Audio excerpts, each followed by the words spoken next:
stock is going to be 4,223,000. The balance in our paid-in capital in excess of par is $1,901,500.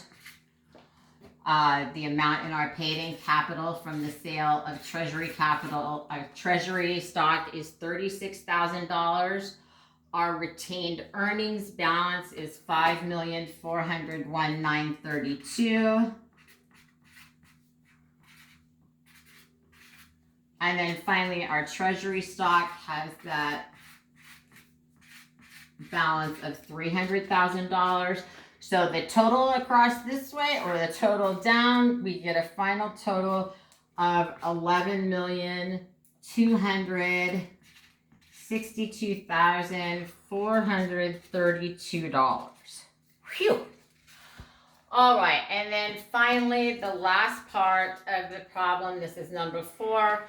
They ask us to prepare the balance sheet. And I'm actually going to pause here because I need to reset this page.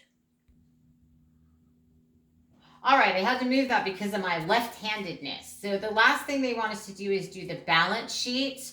And they want us to do it's a partial balance sheet for the stockholders' equity section. So what we want to make sure is our total stockholders' equity here is the same as this is what we calculated on the statement of stockholders' equity. So we know that for the final balance, we want to get to $11,262,432.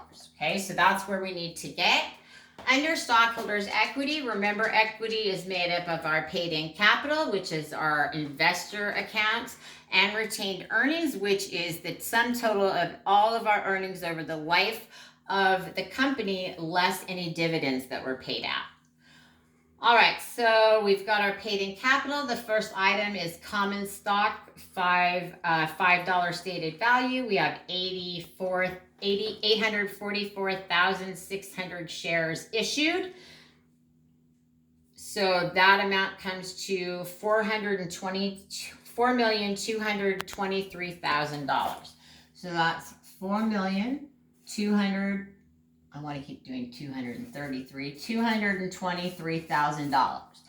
Then we're going to put below that the excess of issue price overstated value. So that is our excess account. That's $1,901,500. So you can see we're just taking our items from here or from the T accounts.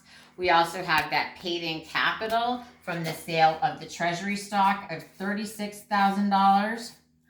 And when we add all of those together, our total paid-in capital comes to $6,160,500.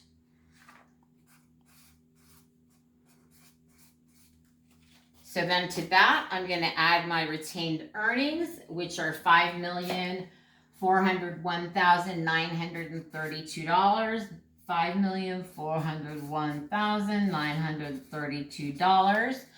And that total of those two items, total paid-in capital and retained earnings, comes to $11,562,432.